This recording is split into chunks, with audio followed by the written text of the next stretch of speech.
सदगुरु देव की जय हो, बंदी छोड़ कबीर साहिब की जय हो, बंदी छोड़ सदगुरुदेव रामपाल जी महाराज की जय हो। सत्साह पुण्यात्मों, परमपिता परमात्मा आप सब मेरे भाइयों का ज्ञान विवेक इतना बढ़ा दे कि कोई भी गुरु ये मदनपंथी आपको भ्रमित ना कर पाए। पुण्यात्मों, आज हम बात करेंगे। पहली बात तो ये जो मदनपंथी है, मदन पंथ कहकर इन लोगों ने अपने पंथ को खड़ा किया है, ये कोई मदन पंथ नहीं है। सबसे पहली बात, ये बढ़िया गद्दी है और इसकी जो स्थापना की थी वो मदन जी के शिष्यों ने की थी और इस गद्दी का नाम बढ़िया ऐसे नाम इसका रखा था। तब से ये बढ़िया गद्दी के नाम से ही पहचानी जाती है। इसको लोग बढ़िया गद्दी ही कहते हैं। उनके संत जितने भी इस गद्दी से जुड़े हुए हैं बढ़िया से, ये सभी उनको बढ़िया गद्दी ही कहते हैं और कबीर पंथी कहते हैं अपने आप को, मदन पंथी नहीं। तो ये नितिन दास जी ने अपने गुरु से अलग होकर मनमुखी ये पंथ चलाया है। जब इनके गुरु को ये पता चला तो गुरु ने इनको गुरुद्रोही घोषित कर दिया। अब ये मनमुखी लोग इकट्ठा करके शिष्यों को जमा करके एक संत बन के सदगुरु बन के नाम दीक्षा देता है, वो गुरु के खिलाफ है। अब सबसे पहले बात, जो मंत्र का ये लोग खंडन करते हैं मंत्र का, तो ये एक वाणी से लेकर खंडन करते हैं और ये लोग कहते हैं कि हम जो वाणी निकालेंगे वही सत्य है और बाकी जितने कबीरपंथी या कबीर साहब की जितने वाणी है उनको ये नहीं मानते, केवल अपने मतलब की ही वाणी को ये मानते हैं और इसको ही मूल ज्ञान कहते हैं।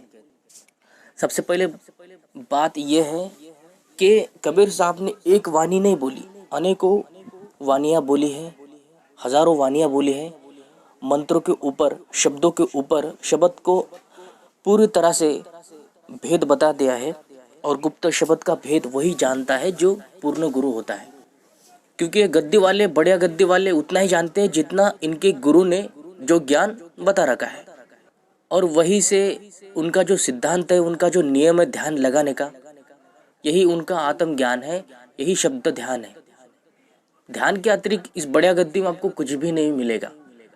ये केवल कबीर साहब की वाणी और कबीर साहब का केवल एक नाम के लिए उपयोग करते हैं और एक ज्ञान ओशो का देते हैं। ओशो का ज्ञान और इनका ज्ञान एक सा है।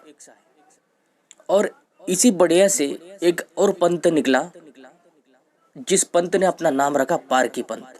पारखी तो कई शाखाओं में बटा हुआ है ये पंथ, क्योंकि इस पंथ में कई शाखा और गद्दी की बात कही है कि इस पंथ से कई शाखा निकलेंगी और ये काफी पुरानी शाखा है, गद्दी है काफी पुरानी। चारों वेद, पवित्र गीता, सभी शास्त्रों का निचोड़ सार बता दिया है खोल के, क्योंकि उनको पूर्ण ज्ञान था इसीलिए उन्होंने बताया।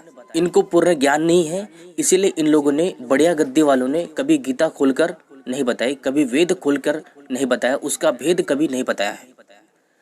क्योंकि उनको ज्ञान ही कुछ नहीं था तो वो क्या बता सकते हैं। जिनको ज्ञान होता है वेदों का या गीता का, वही ज्ञान खोलकर हमें बता सकते हैं। इनको केवल कबीर वाणी का ज्ञान है और उसका भी अर्थ का अनर्थ करके ये ज्ञान सुनाते हैं, उल्टा अर्थ करते हैं कबीर साहब का। कबीर साहब के ज्ञान का उल्टा अर्थ करके ये लोगों को ऐसे ठगते हैं।